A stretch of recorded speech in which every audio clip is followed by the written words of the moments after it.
সালামু আলাইকুম সম্মানিত দর্শকগণ, আপনারা কেমন আছেন? আশা করি ভালো আছেন। আলহামদুলিল্লাহ, আপনাদের দোয়ায় আমিও ভালো আছি।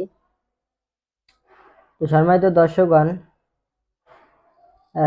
আপনাদের জন্য 1 ঘন্টার মধ্যেই শত্রু সর্বনাশ হবে।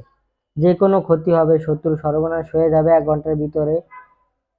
তো যারা আপনারা এই ভিডিওটা দেখতেছেন, আমার চ্যানেল অনুমতি পেতে হলে আপনার ভিডিওতে একটা লাইক করে দিবেন আর চ্যানেলটা সাবস্ক্রাইব করে দিবেন। অন্য ভাইদের উপকারের জন্য শেয়ার করে দিবেন। কমেন্টে লিখবেন যে আমি অনুমতি চাই, তাহলে অনুমতি পেয়ে যাবেন। তো তদবিরটা তো আমি বারবার বলি, তদবির লেখা যখন করবেন মনে মনে এরকম চিন্তা করবেন কাজ হবেই। সন্দেহ রেখে কাজ করবেন না, তাহলে কাজ হবে না। আর যাকে ক্ষতি করবেন এই কথা কাউকে বলবেন না, মনেরটা মনেই রাখবেন। আর তদবির লেখার সময় যাতে কেউ না দেখে। তো এটা আপনার মঙ্গলবার দিন সকাল 10টার সময় তদবিরটা লিখবেন। পাক পবিত্র হয়ে জায়নামাজে বসে শরীর আগে বন্ধ করবেন।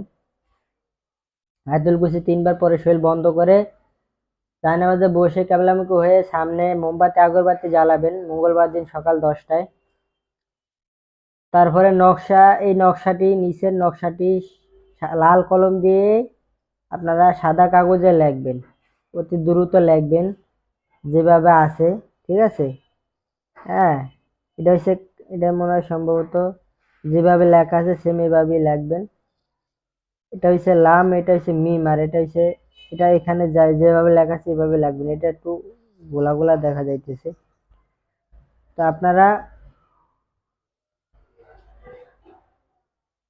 মঙ্গলবার দিন সকাল 10টায় নকশাটা লিখবেন লাল কালি দিয়ে সাদা কাগজে। লেখার পরে নকশার নিচে আপনারা শত্রু নাম লিখবেন। শত্রু যদি মেয়ে হয় মেয়ের নাম, মাঝখানে বিনতে লিখে পরে মায়ের নাম, আর ছেলে হলে ছেলের নাম এখানে, আর মাঝখানে বর্ষা বিন লিখে ছেলের বাপের নাম লিখবেন। লেখার পরে এই নকশাটা আপনারা কি করবেন, সাথে সাথে আপনারা মোমবাতির উপরে নকশাটা বটে বাস করে আপনারা আগুনে পুড়িয়ে দিবেন। তাহলে ইনশাল্লাহ দেখবেন 1 ঘন্টার মধ্যেই শত্রু সর্বনাশ হয়ে যাবে, যে কোনো একটা ক্ষতি হয়ে যাবে শত্রুর। হ্যাঁ, এই তদবিরটা করবেন, 1 ঘন্টার মধ্যেই রেজাল্ট পেয়ে যাবেন আপনারা। তদবির অন্তরে অন্তরে নিয়ত করবেন, আর তদবির লেখার সময় শত্রুর চেহারা কল্পনা করবেন।